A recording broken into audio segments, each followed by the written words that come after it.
Welcome back, guys. If you're new, make sure to like and subscribe.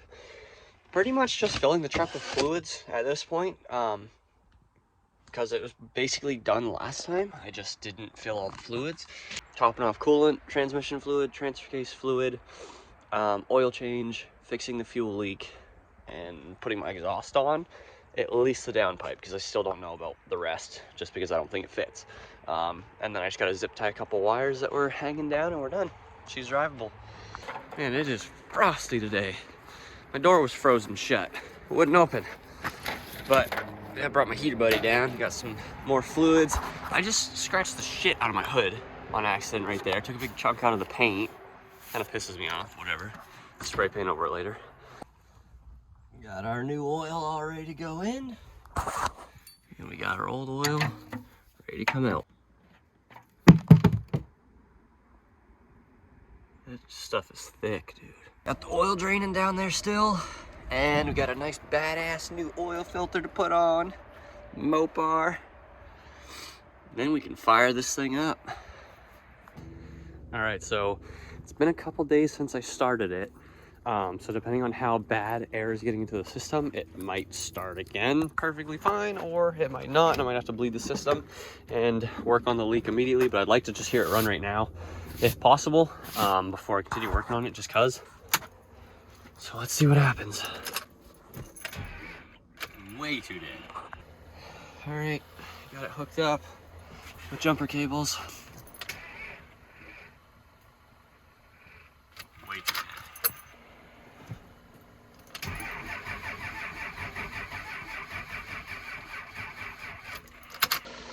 I'm bleeding the system again real quick, just because I feel like there probably is a little bit of air in it. My goal basically though is to get it running and then just let it run for 15 minutes or so, just so that it builds up enough battery charge so it can actually start itself again, and then I'm going to try to fix the leak. I'm trying another vehicle here that usually starts a lot healthier.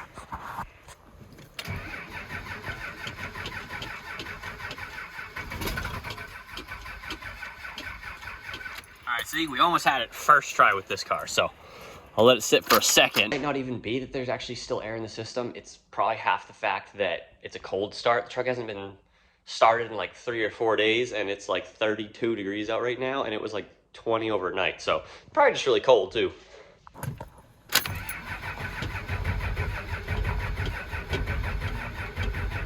Come on, girl. Well, that was a little difficult. It took a lot longer than I expected, but finally it got warm enough where it started. And of course, as soon as I actually get it running, I have to shut it off immediately because the oil filter is pissing oil somehow.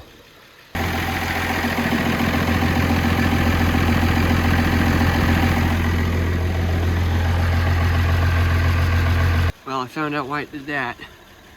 My ass. I felt under it real quick and it seemed like it was a clean surface, but I guess that it felt clean incorrectly to me because that's the old seal off the old filter. So that's why that happened. It's not leaking anymore, but now I lost a bunch of oil, so I'm trying to fill it up again. So the thing is finally alive. I just moved it a little bit so the clutch does engage. First good sign. So far, so good. Now it is time to swap the wheels. There we go, we got one on. They're a little bit smaller. Honestly, side by side, they're not that much shorter or skinnier. Obviously that one's a lot more offset though. There we go, the little skinny wheels are on. All ready for winter. So yeah, basically last time, I forgot to pull off this little washer under the pivot ball. Even though it literally says with a big ass sticker directly on the fork, remove the washer. Their performance. No, I don't think I will. I didn't really understand what it was talking about, and I couldn't find a washer anywhere. I was like, oh, maybe that's just for a different application. No. So the clutch grabbed really high. It engaged fully, but it just grabbed really high. So you have to remove this washer so it lowers the engagement point. So that's... Pulled the trans back out. I'm about an hour in. It's like 9:30 in the morning. And I started at like 8:30. So we're doing pretty good. I didn't take the transfer case off or any of the fluids out. I just unbuttoned everything and pulled it off as a whole unit.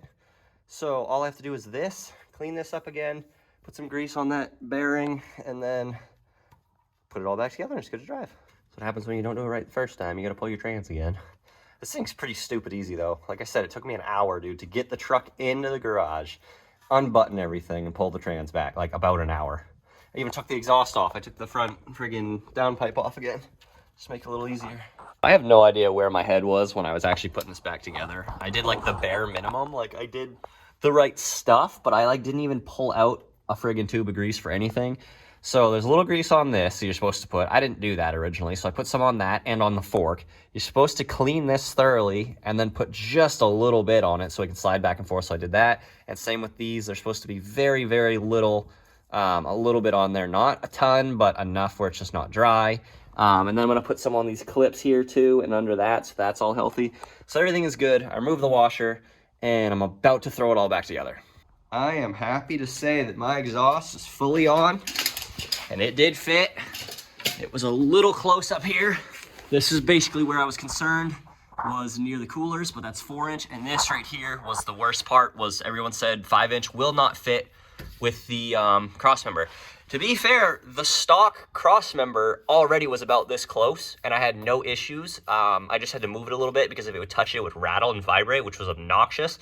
Still didn't even hurt anything, but it does indeed fit. And it's a little close to that little wire right there, so I'm probably gonna zip tie it over this way so it doesn't come over and touch it, and then maybe try to wrap something around it so it doesn't get hot.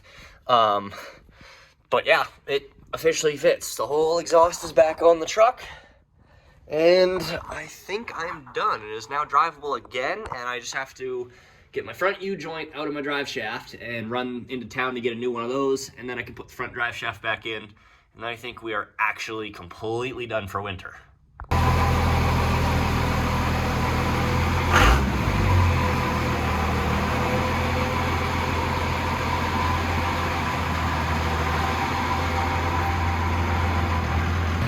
Back out on its own power again.